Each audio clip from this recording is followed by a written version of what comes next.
Welcome to the Holistic Pathway Podcast, unscripted conversations on mind, body, spirit, and entrepreneurship. This is a new video series podcast where we dive deep into the holistic integration of life and business. I am Tammy Coyne, your holistic alchemist, helping you change pain into possibilities and possibilities into purpose. Today's chat is with Shannon White. And Shannon is an energy medicine practitioner turned manifestation coach and course facilitator. She spent 24 years as a massage therapist, 15 years as a polarity therapy and cranial sacral therapy practitioner, and 10 years teaching energy medicine. Her whole life, Shannon has asked people if they are content in their current lives and what would make them happier. Now she supports people in stepping into their life's desires using all the quantum, energetic, holographic, practical, and nervous system tools she's collected and used over the years. I am so excited to talk to Shannon today, and I hope you enjoy today's episode. Thanks for watching. Well, hi, Shannon. I'm so excited to have you today. Good to see you. Hi, Tammy. Good to see you too.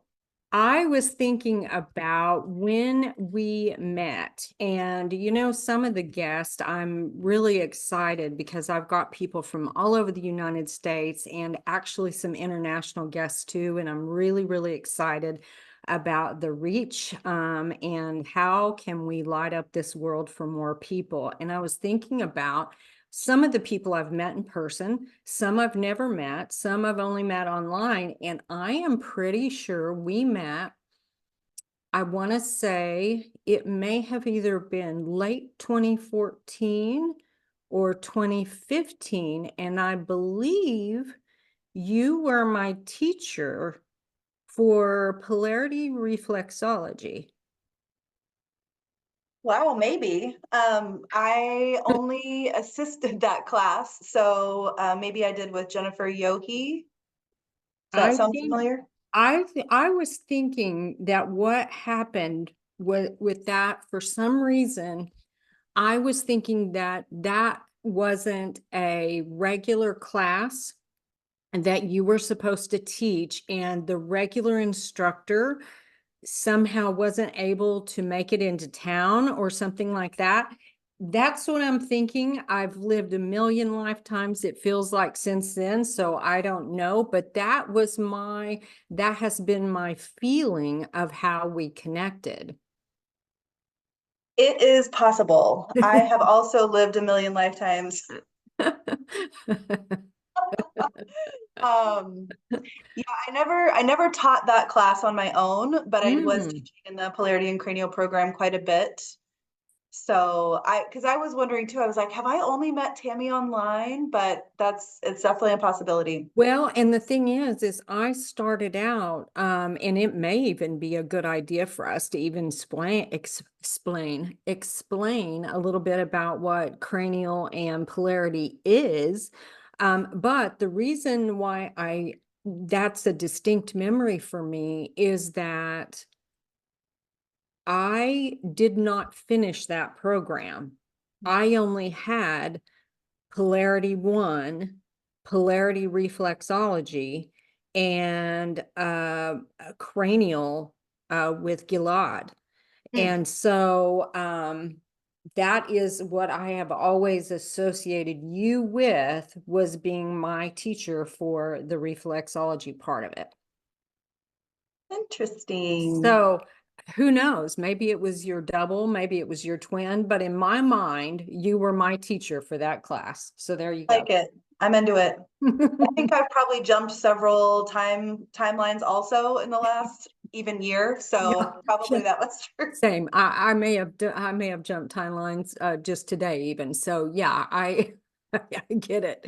I do. So that's amazing. So yeah, so tell me a little bit about cranial sacral and polarity, because I know that's such an amazing energy modality, and a lot of people may not even know what it is, may have never even heard of it. Yeah. So what's your take on it? Yeah, I'll tell you my journey with it, because I'm not actively doing that work much now. Mm-hmm. But my journey is I will kind of give you the concise version. I always sought out magic. And I mean, I remember being 12 years old, standing in the bookstore, staring at the New Age books, and I would get like the aura books and the herbalism books. And I was always looking for the thing that was beyond the visible. And then I went to massage school in the year 2000, and it was a very practical, uh, they didn't require as many hours at the time, so 500-hour program in Tempe. And they had a little bookcase, and you could check out books like a library. And I did that. And when I graduated, I returned all the books. And then 7 years later, I was looking at my bookshelf at home, and I saw a book called Healing Hands. And I was like, what is this? And I picked it up and I went through it, and it was the Polarity General Protocol. And it's like a super practical how-to book. And I was like calling all my friends. I'm like, can I try this on you? I was like, this is what I've been looking for forever. Because it went from wanting magic to wanting magic in body work, because now I was a body worker. Mm-hmm. And so that like cracked open the door for me for Polarity. And then I found Sweeha. I had done some continuing ed there, found Sweeha, took the program. And so for me, Polarity therapy, it is a system of body work, of energetic body work. And it's also, it speaks to the universal principles and the universal rhythms and the universal energetics. And I was like, oh, this is the language that I've always been looking for. Like, this explains at the most basic level how energy moves, and it can be applied to everything because it is how energy moves in the universe Yeah. Yeah. that we know. Yeah. Yeah. And Amazing. then go ahead. Yeah. I was just going to say, I actually have that book too. And yeah, I was so amazed, when I first began at Sweeha, and for anybody who's not from this area, it's the Southwest Institute of Healing Arts here in Arizona. I had moved to Arizona from Oklahoma, and I ended up getting a massage somewhere, and the woman is the one who told me about the school. And I didn't know I was coming out of being a federal analyst. And so I didn't know. I knew I was very drawn to be there, but I didn't exactly know why. Well, simultaneously, I went through awakening. So it's like everything went like this all at once. I often joke and say, I was a federal analyst one day, and the next day I was sitting in the floor looking at people's feet. Like, I did not see this coming, as a toe reader. So I did not, did not see that coming. But for Polarity, I know that there was a person that I met. In fact, she will be one of the guests too. There's a person I met in that Polarity class, and I was able, in working with her, to bring some things to the surface that she didn't even realize she was still holding on to. And so that was really magical. But at that point, I had a master's in counseling, and I was feeling very drawn to the coaching side of things versus the energetic or the body work side of things. And so I jumped tracks and went that way. But it's such an amazing modality. And I've since returning to Arizona this time, I actually sought out one of the instructors privately to have some personal sessions, because it's really great. And I think there's so many people, the buzzword these days seems to be somatic, and so it's one more word for people to know of, hey, what is that? Let me see that. Because I think so much of this podcast and bringing all of the amazing lighthouses together is so people might hear a word that may actually open up whatever it is they're looking for, and may be the key to helping them for their own healing. So I love that. And then you moved from that into some newer work that you're doing now. So tell me what's going on, or what caused you to make that shift. Yeah, and I just want to backtrack for one Yeah. second, because you mentioned Polarity and Cranial, just for anybody who's checking this out. Mhm. At SWIHA, we kind of put them together because Cranial addresses the central core energy, and then Polarity addresses all of the other, like the chakras and everything. So they're both energetic body work, and we kind of they can be done separately, but we incorporate them. So just to, if anybody wanted to know a little bit about that one as well. Yes, and I've Um, seen this work done with adults and children and babies. So for people that are looking into what is this, maybe thinking, what in the world is that modality? Because I'd never heard of it before. And now, of course, I know more about it and I see it more places. But before, if you don't know, you don't know what you don't know, and you don't know even where to look, right? yep, So, yeah, that's right. great. Yeah, this has been what I'm doing now has kind of been an evolution over, I mean, since I started at Sweetheart really in 2007. And I went to school there as a student for 4 years, and I started teaching in 2011. So there's a little overlap, and taught there for several years. And then I kind of lost, I mean, the work is still really powerful, and it wasn't like, anything about the work, but just I didn't want to teach it anymore. That wasn't where my juice was. And so I stopped teaching there. And I also started ecstatic dance at the same time. And every time I would go through an ecstatic dance movement, I would get to the end and I would just be in this complete, I mean, ecstatic state. Yeah, And all of my resistance would have been shed through the dance, and I would be sitting in silence. And like the thing that kept rising up was, I just don't want to teach this anymore. yeah. And so I was like really listening to that, but I didn't know what was next. And so I found Regina Thomas Shower's School of Womanly Arts. And it was just kind of okay, this has popped up 3 times in a week. Like maybe you should be paying attention to this out of nowhere. And it's all about, like, her way is through the path of pleasure. And I took her mastery workshop, and it was incredible. And then through that, I found some other teachings and teachers along the way, and I've taken drips and drops. And it has taken whatever I'm doing in the world just into all these multiple dimensions of things, and like different access points for moving energy and moving consciousness and moving, soma, physicality and emotion and all of that. And since the shutdown of 2020, I have been like, okay, I have 10 million tools. I know how to use them. It is always my first impulse to like bring what I know forward for other people. Yeah. How do I want to do this? I love creating structures and systems. I'm like, how do I want to offer this? So it's been a journey for those 4 years to find my current offering, which will probably change again. Yeah. Um, but now it's in the form of my big thing I'm doing right now is a course called Live in Your Vision. And it is about manifestation, but it's manifestation from not from the outside in, like, oh, I want the car and I want the, whatever. But it's like, what is really rising up out of you? What little whispers have you been ignoring for too long that are like, no, really, could you please Mhm. pay attention to me? And like letting those fill in your space, and then start to move in the world in that way. Yeah. So I'm in love with it right now.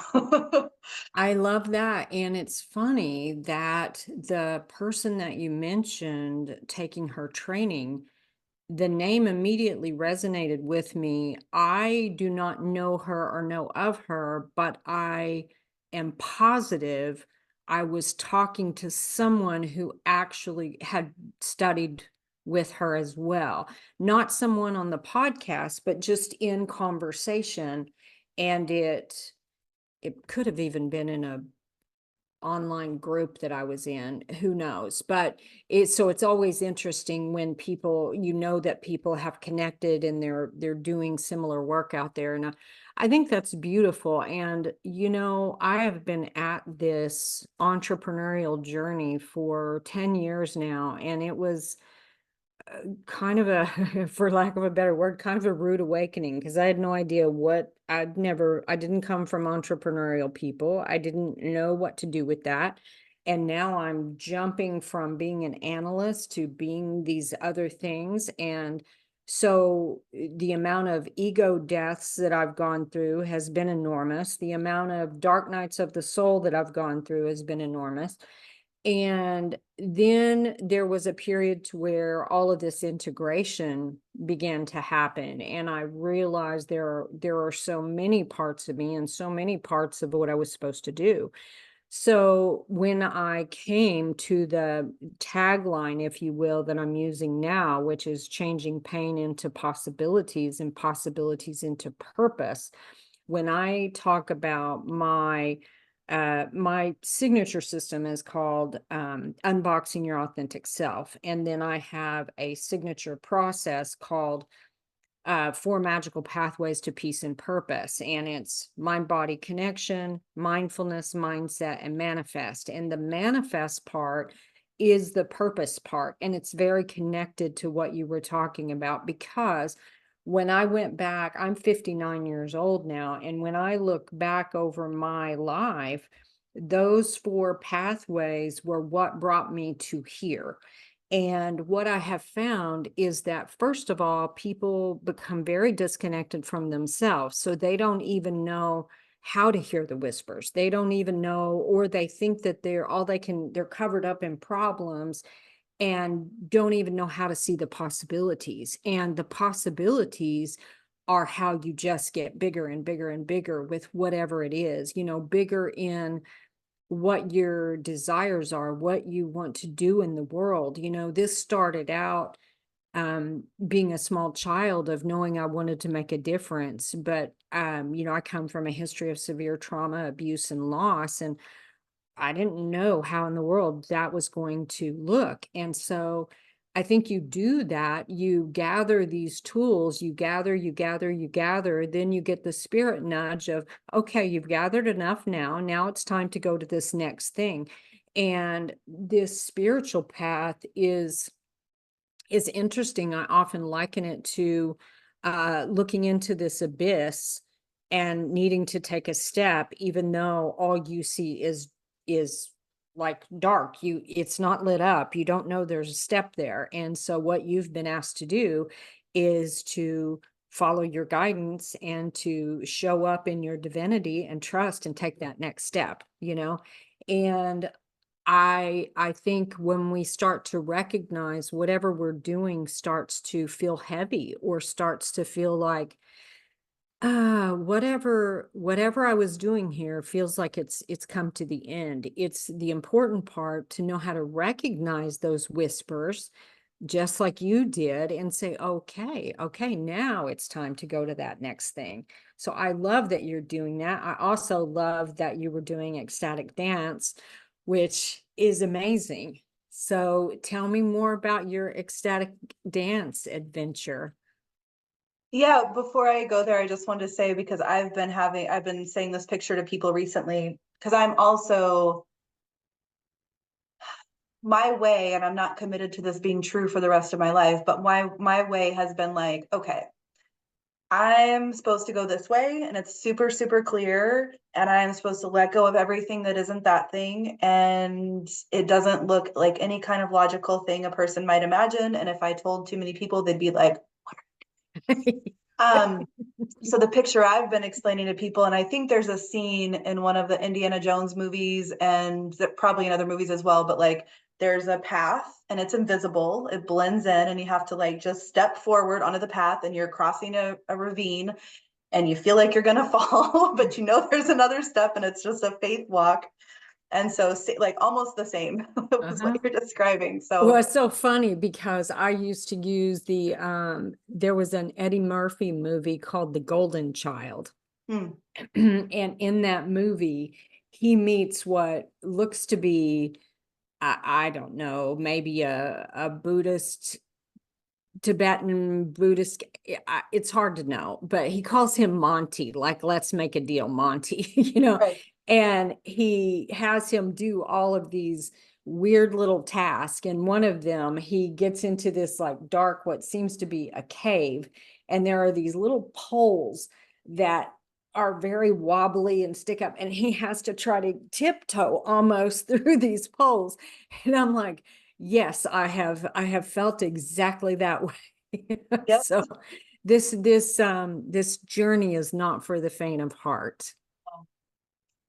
No, and I mean, it's really the thing we both already said, but it's like letting those whispers become strong enough that you're like, okay, I just trust you. Like I trust that you know what's right for me, Yeah. because it's coming from inside. And as far as ecstatic dance, that was when I was doing it regularly. That was in 2016, and now I do it off and on. I mostly do it at home, and I Mm. like weave some of those practices into what I teach. And I actually just incorporated my business, and it's called Ecstatic Manifestation Inc. So it's because when I have done ecstatic dance, um, and I go through that whole movement and I've, shaken off all the residue of what I've been carrying around, then I feel my own energy source like fill myself up. And when I'm in those moments, I'm like, everything is fine. I have everything that I need, and it's just the deepest knowing, it's the fullest knowing. And I love that. And when I can remember that, because I forget, and then I Mhm. remember, and then I forget, and then I remember. Mhm. Yeah. And I mean, now it takes, a couple of minutes. Just I remember, and I'm like, oh, let me just go do this movement, or let me do this practice. And then I feel I mean, I keep using the word soul, it's accurate. There are probably other words as well, but I feel my soul's energy and my soul's expression like moving through me, and I'm like, cool, I'm Yeah. good.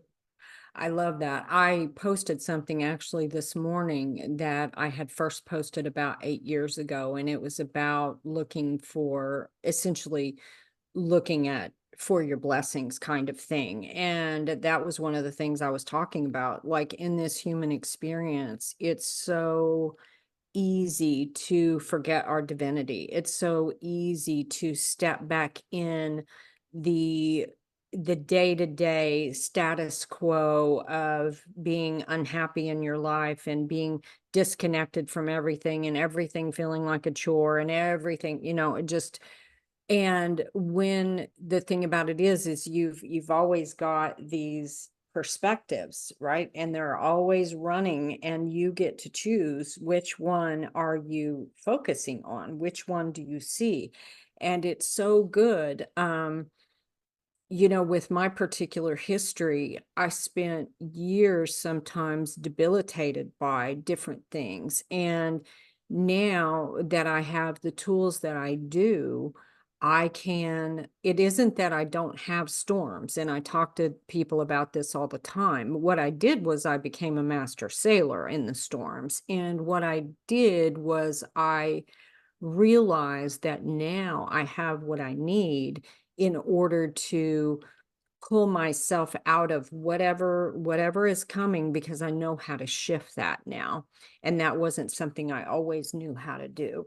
And I Yeah. think that's being able to um shine that light for someone else, hold that light, give them new tools, whatever it is, because we're all walking similar journeys that are very intricately and uniquely ours. And there isn't one tool. I think that's the magic pill. It is such a deep journey that requires all these different pieces. And I was saying the other day that I think we're all, as practitioners, have a very uniquely tuned voice that is specifically for the people who are here for us. And they may not receive that message from anyone else. Like they may hear me say it 1,000 times and it may not resonate at all, but they hear you say it one time and they're like, oh, that's the thing, and so that's why I feel it's important for us to get together, for those of us who have committed our life to walking these paths, to doing this work, so that people know that they're not out there doing it alone. And when we forget, we've also got other lighthouses surrounding us that help us remember that no, we're not really out here doing this all by ourselves, you know? Yeah, I'm appreciating that part of this podcast is related to entrepreneurship, because, well, I want to talk about that. But as far as your voice is, some people can hear it, some people can't. Like even when I was teaching at Sweha, we had a lot of people that were teacher training, and so I'd have assistants in my room and have them teach pieces of the class, and I always love that because I'm like, I know the way I'm saying it isn't reaching everybody. So the fuller the dialogue and the more ways they hear the message, the clearer it's going to be. And then that led to me co-teaching and collaborating. And that's one of the things I love so much, because this class I'm talking about that I'm teaching now, I'm teaching with Kim Pinkley, a friend and colleague, and she and I bring such different and complementary things to the space and to each other. So we're holding each other in the journey, and we're holding our people in the journey. And I think that makes everything so beautiful and vital and pulsing. And I think it's, I'm not against this at all, but I think it's funny. A lot of the coaches, like they are their business. Uh-huh. And I've never wanted me to be my business. I want to create it because I'm a visionary person and I love that. And like I said, I love systems and I love structures and I love, creativity and all of it together.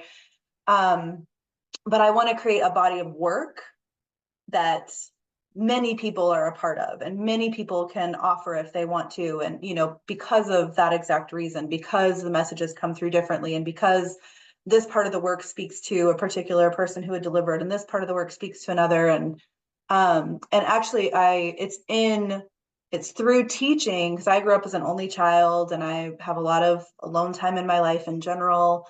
And so it's through these offerings that I experience the most community in synergy. And Mm. I love it so Yeah. much. I love that. Well, to speak to several things that you said there. One, I began working one-on-one with clients, and while I really loved that, I felt this pull that was not quite it. Like I really felt this desire to work with groups of people or more groups of people. I also, in thinking about the voice again, I find that, example, I just recently became a yoga and nidra facilitator, and I can hear the same words from different people, and I'm going to have a different result of the yoga nidra. Some voices just don't do it for me. And it's nothing against the person. It's just not something that works for me. We're all hear someone else, and it's a completely different experience. And so I think that's important for us to know as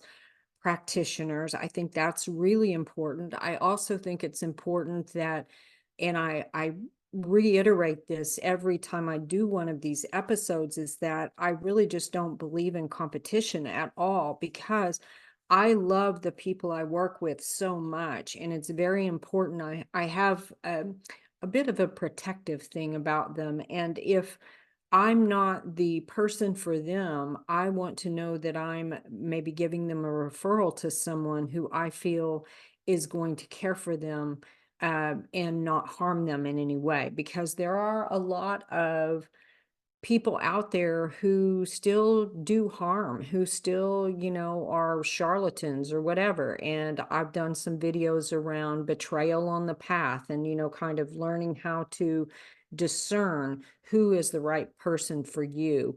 Just because someone does a modality or has a title or whatever it is, does not necessarily mean they're the right one for you. And I think it's so important for people to have um, their own sense of permission and power to say, "Oh, I don't think this is for me. I'm gonna move on to someone else."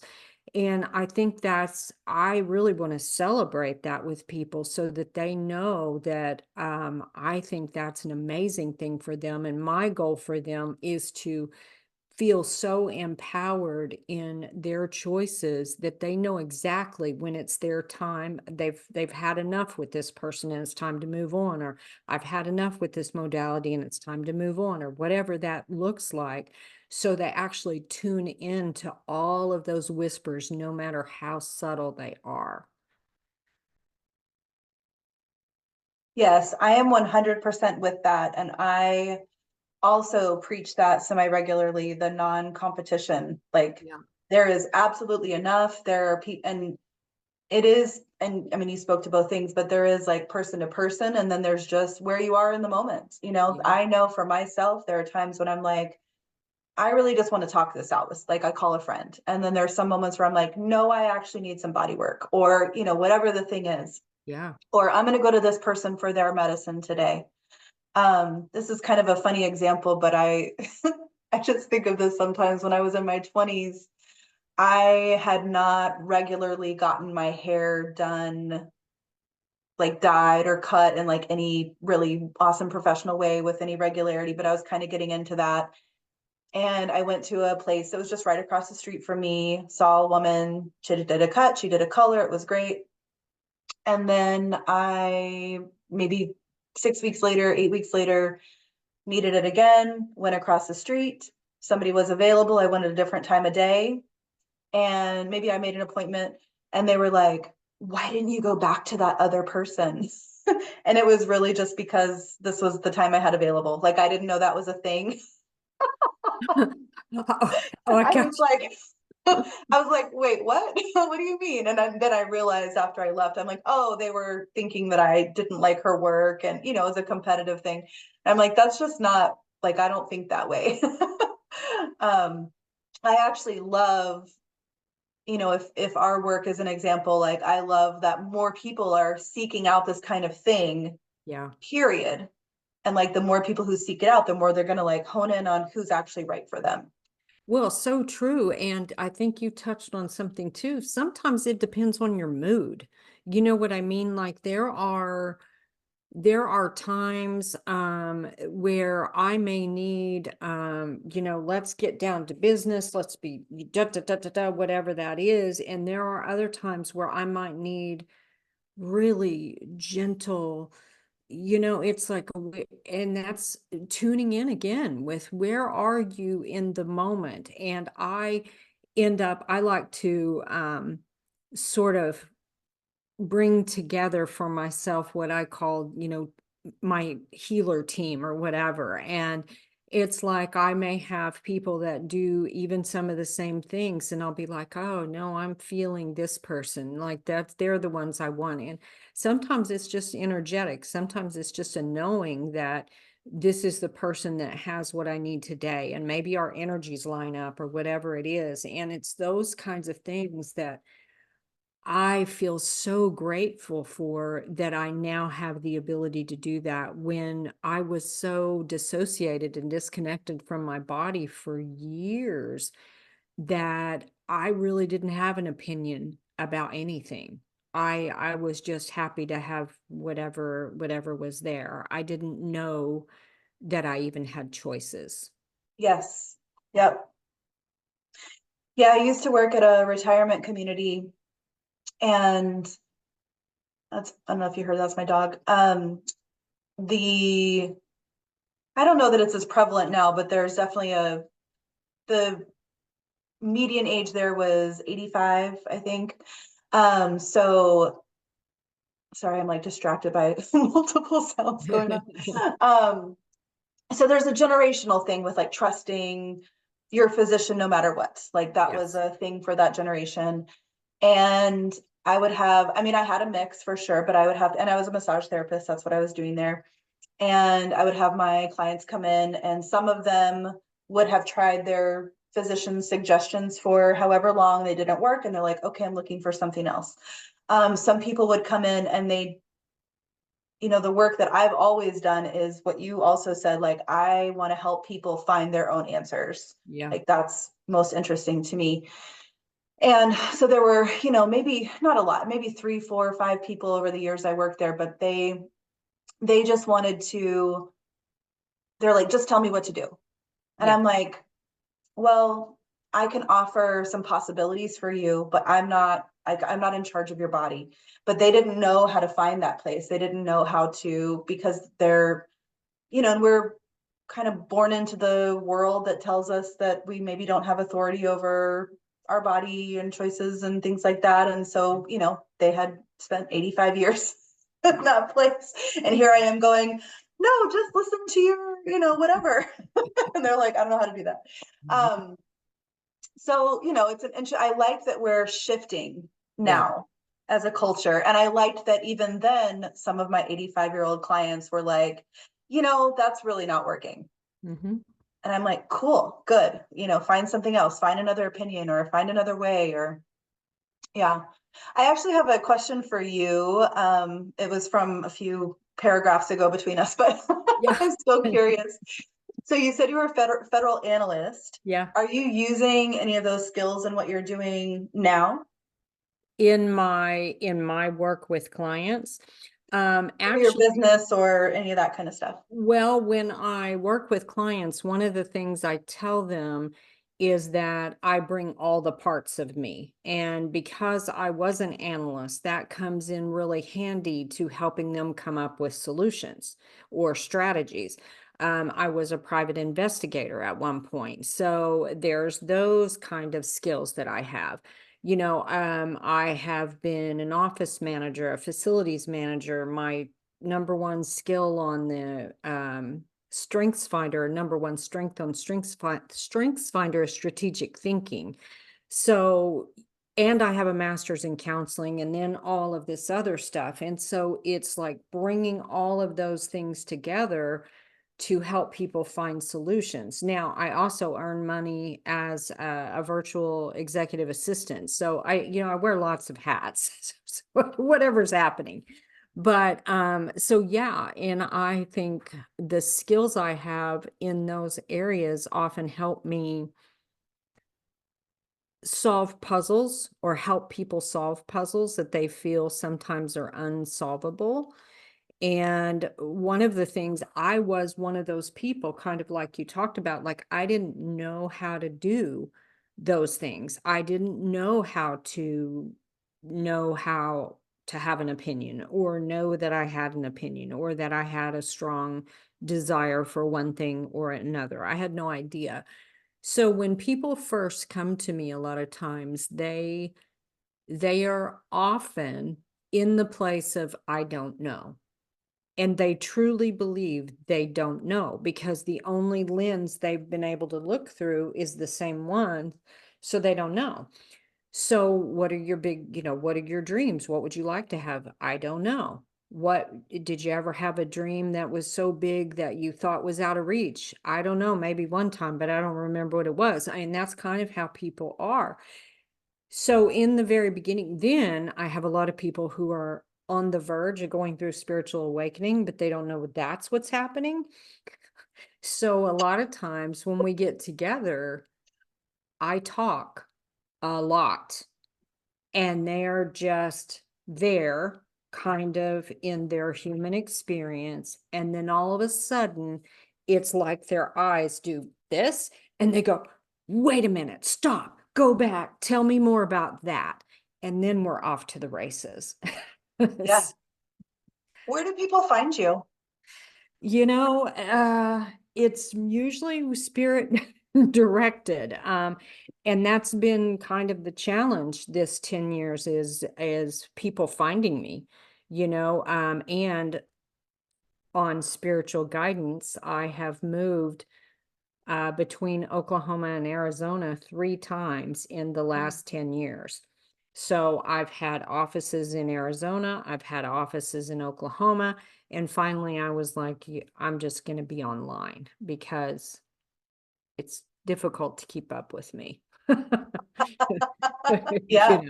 I never know where I'm going to be called to go next. And so sometimes they find me just in conversation. Sometimes someone will refer, but sometimes a lot of people don't refer because they have stopped talking to people because what they were going through, nobody understood.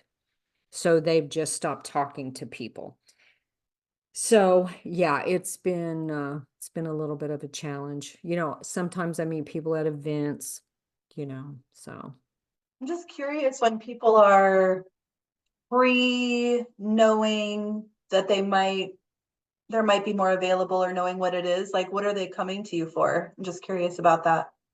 it has varied. It has varied. So when I was in Oklahoma, it seemed, and of course I had Google My Business at that point because I had a local office. A lot of times what people would reach out to me for was they were looking for like hypnotherapy because it would be something kind of weird or something kind of different. You know what I mean? It was a little edgy.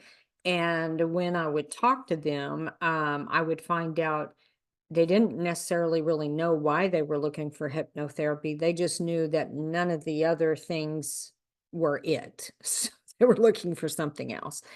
So that's been a lot of times. A woman found me, gosh, this was maybe 2019, I would say. I had done a podcast episode actually with my guest that just aired Saturday. Um, and he had done this podcast. It was this small podcast, kind of obscure. I don't even know if it hardly had any viewers at that time. 2 years later, she heard me on that podcast and booked a consultation and became my client that same day. So, you know, Yeah. yeah, there's that. How about you? Same question. Well, my work has morphed and changed over the years, and it's funny because I have a friend who I would see for massage therapy. I would go to him for massage, and I was having this realization at the same time. He said this to me because I had just like it was a whisper, and then he said it, and I was like, "Yeah, it's true." But basically, each time I would start something, and then I mean, I would change direction for different reasons. Like sometimes there just wasn't a whole lot of momentum, or sometimes the work was more than I wanted to do, or like I started a essential oil subscription service at one point, and it was Hmm. just me, but it was super fun. But that's a lot of work to just do myself. Yeah. So things like that.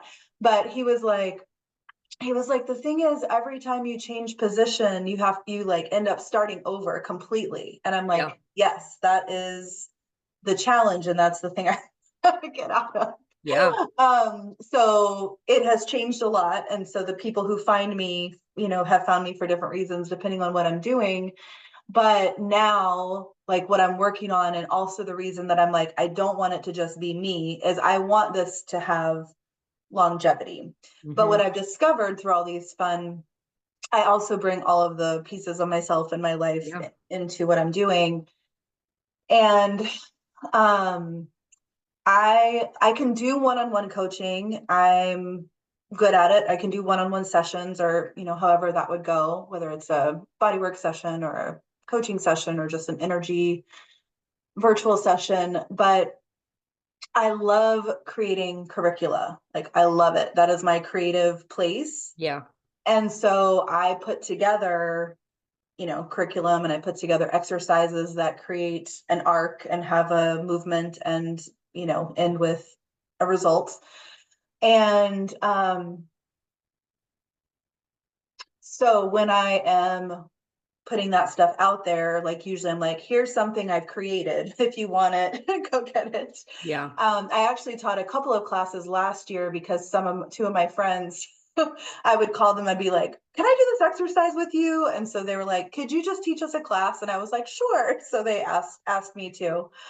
And, now I'm more on the marketing side. So the people are coming through marketing, but I want to do, I don't know, I'm still playing with it. Like I want people to find me organically, but more quickly. So that's like my edge that I'm working with right now. and I want to get beyond social media. I want to use it as a tool, but not as a primary. And like, really, I love this. Like, I love conversation. I would love to go like work, speak at events and things like that. Mm-hmm. So yeah, people find me usually because they either heard of me or whatever I'm putting up. They're like, oh, that's interesting. And maybe they followed me for a little while, but I'm looking for new ways, and I'm excited about it. Well, I love that. What I have found is that deep diving into all things entrepreneur have really been something that utilizes all the parts of my brain. Me too. And I love that so much. And I do all of my own stuff. I create my stuff, I create my graphics, I do everything by myself, everything. Me too. And now I have utilized a little bit of PLR, which is great if I'm not in a position, which is private label rights. If anybody doesn't know what that is, it's where someone creates something and then you purchase that and then you tweak it however you want to. And it sort of helps the creative process if you're trying to do some other things. So there are all different kinds of ways. What I have found is that I've actually been thinking recently for quite a while, especially when this podcast sort of took off the way that it did. I thought, I wonder if what this is telling me is that all along, I know one of the spirit messages I got a long time ago was that I was supposed to be a lighthouse for the lighthouses, but I didn't quite know what that meant. Right. And I've been trying to figure it out. And when I finished yoga teacher training, actually in January, I was with a group of friends from that training, and we just got in conversation, and they seemed to be amazed by the things that I knew. And I didn't know I knew anything amazing, but they seemed to think I did. And they're like, oh, you should teach about this. Well, it was a lot about becoming an entrepreneur. It was a lot about people who are on that path and they're like, okay, now I've got my modalities. Now what do I do? And of course, you've been at this long enough that becoming an entrepreneur is like the biggest therapy thing you could ever do, because it really brings all of your shit to the surface, right? And so I thought, okay, well, maybe that's what it is helping people up level to whatever that next thing is, because I am really good at those things and it is very natural to me. And but the people that I really want to work with are the people who are committed to helping the people. I Mm. don't want to work with people who are out there and it's their integrity and ethics don't match with mine. I'm not going to do that.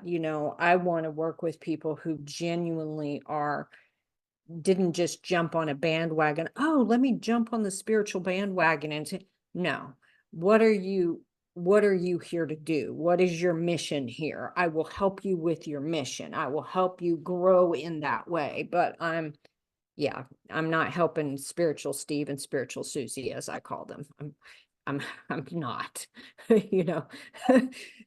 So yeah, I mean, it's that thing. And I think for so many of us, we get all of these modalities and we're all multi-passionate, so it's like, how do I actually, for lack of a better term, I don't have a great term, but how do we stop being a moving target, and actually be where people can actually go, oh, there she is. Oh, let me find her, and I think that's super important. And I think as holistic entrepreneurs, that's one of the places where we actually need the most help, because people are having trouble being visible, having trouble speaking out what they do. And I'm not a super expert at doing that, but what I can do is I can do the tech things when people are confused about the tech and the tech is keeping them from, or they're confused and scared about speaking in public, or they haven't quite gotten their confidence yet, or those kinds of things, so yeah, it's all honing that voice, written and verbal. I think this is another great representation of why, I mean, I'll speak for myself, why I don't believe in competition, because I loved hearing who you love working with. And then I was like reflecting who I love working with.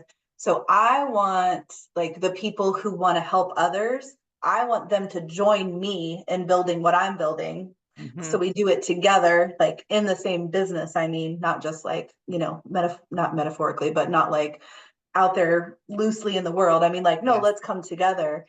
Um, and the people I like working with are, Kim and I were talking about this the other day, my colleague friend.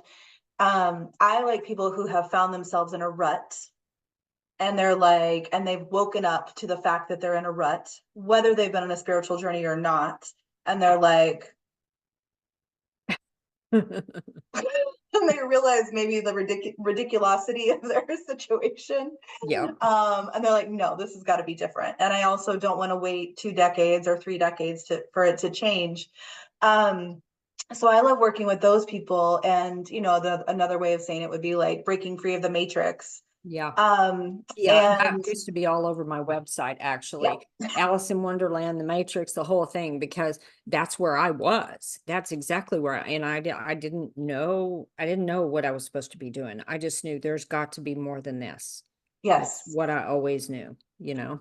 Yep. And it's funny because I have some friends who they work really well within the matrix. They really, really do. They are fed in the ways that they want to be fed. They're free in the ways that they want to be free. And then I have some friends, I have never been able to handle the what I was told was the way. I've been like, no, I no. Um, but and then I have some friends that are kind of in between. They're like, well, I've been doing the matrix way and I'm dissatisfied in these ways. But I love the just willingness to do anything to break free from what you suddenly realize is not, maybe it doesn't have to be sudden, but what you realize is just not right. Yeah. That is like I love that place. And I love those folks.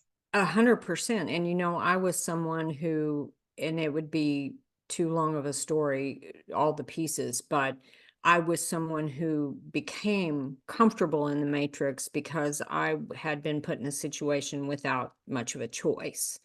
And so just the sort of the beginning part of that, I became pregnant at 17 and I was planning to become a fashion buyer, Mm, which was not actually my direction either.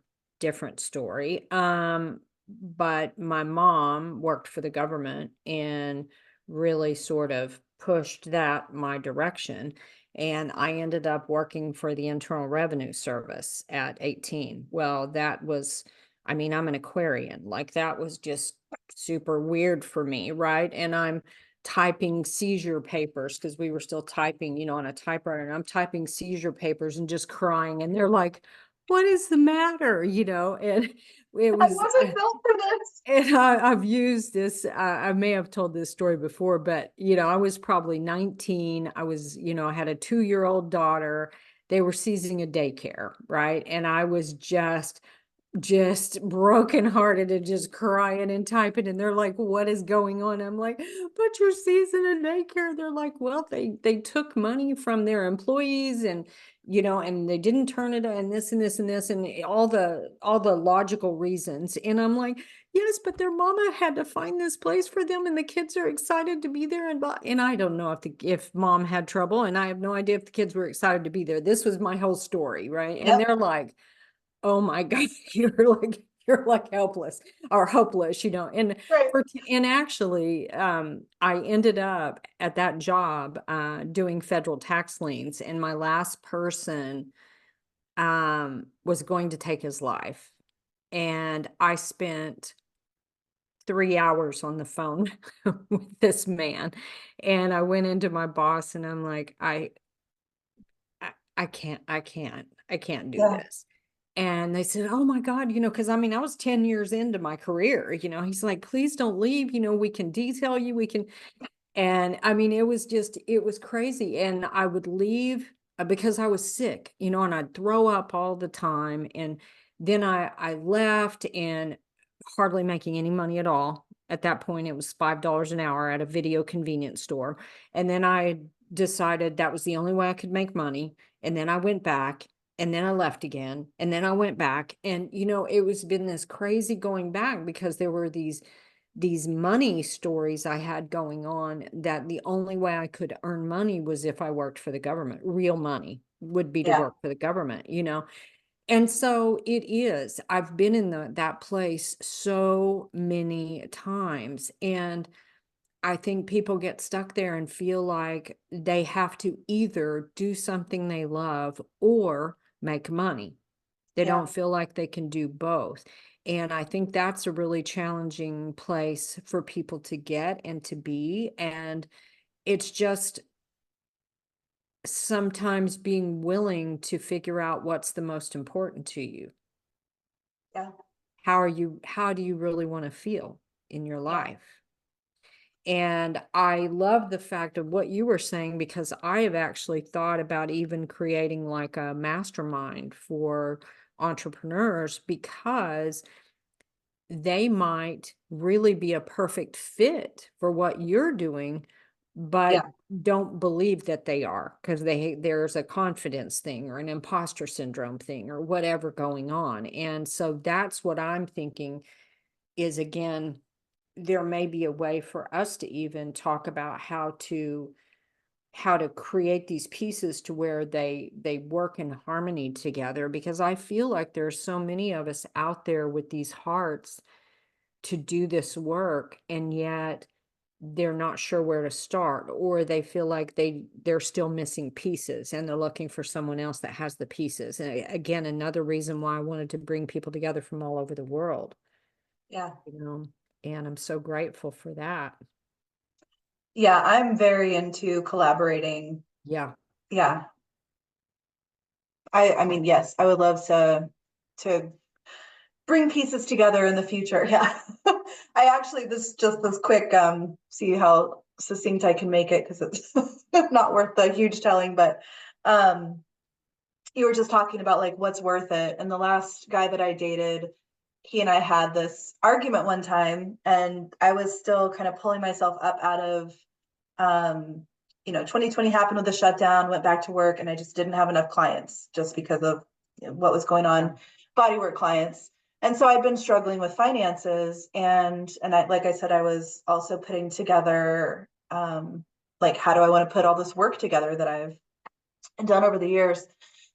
And so I was in this place, and I was having this monthly kind of struggle with finances, and I wasn't putting it on him, but he would hear me, talking about it, or um, and then he he like said something to me about it one morning, and basically, we ended up in an argument, but basically the end result was, um, he has chosen financial stability and to not follow the things that he's passionate about. I Mhm. have chosen to follow the things that I'm passionate about, no matter what, Yeah. expecting financial stability will catch up with me, and I absolutely do. Mhm. But I'm like, yeah, we just like, to me, I'm not like a one's right, one's wrong. I'm just like, we've just chosen different things here. And I think maybe most of us get to a point where whatever the thing is that we chose, we might be like, okay, now maybe I could just have all of it instead of picking one or the Yeah. other. Yeah, just So like you were saying. 100%. Yeah. Yeah. In fact, I've gone back into the matrix multiple times. And Mhm. then every time I do, I realize how far removed I am from it. And Yeah. now I've gotten to a place with my age and my education. It's like it's no longer an option. It's just not an option. And it hasn't really been what I was supposed to do anyway. It's just, I guess I needed that confirmation of, no, you really don't belong here anymore. You Yeah. know? So I think that's important. And gosh, I cannot believe, I guess we're coming to the end of our time. Yeah. Do you have anything you'd like to end with, or anything that you'd like people to know, or anything that's on your heart? Well, it has been a delight to chat with you. Definitely want to say that. Um, And maybe, if you're listening to this and out of the 83 times we said the word whispers, like if you've been hearing any whispers, maybe turn the volume up a little bit, pay attention, see if you can give yourself a little bit of whatever that part of you is asking for. Maybe it's more plugged into the matrix, maybe it's less, who knows, but Love yeah. that. Well, thank you. So thank you everyone for watching. You have been watching the Holistic Pathway podcast, and we have so appreciated you tuning in today. I upload episodes every Saturday on the channel where I have an amazing conversation with a guest from all over the world speaking about the holistic path, mind, body, spirit, and entrepreneurship. Thank you for watching, and I'll see you next time. Bye-bye.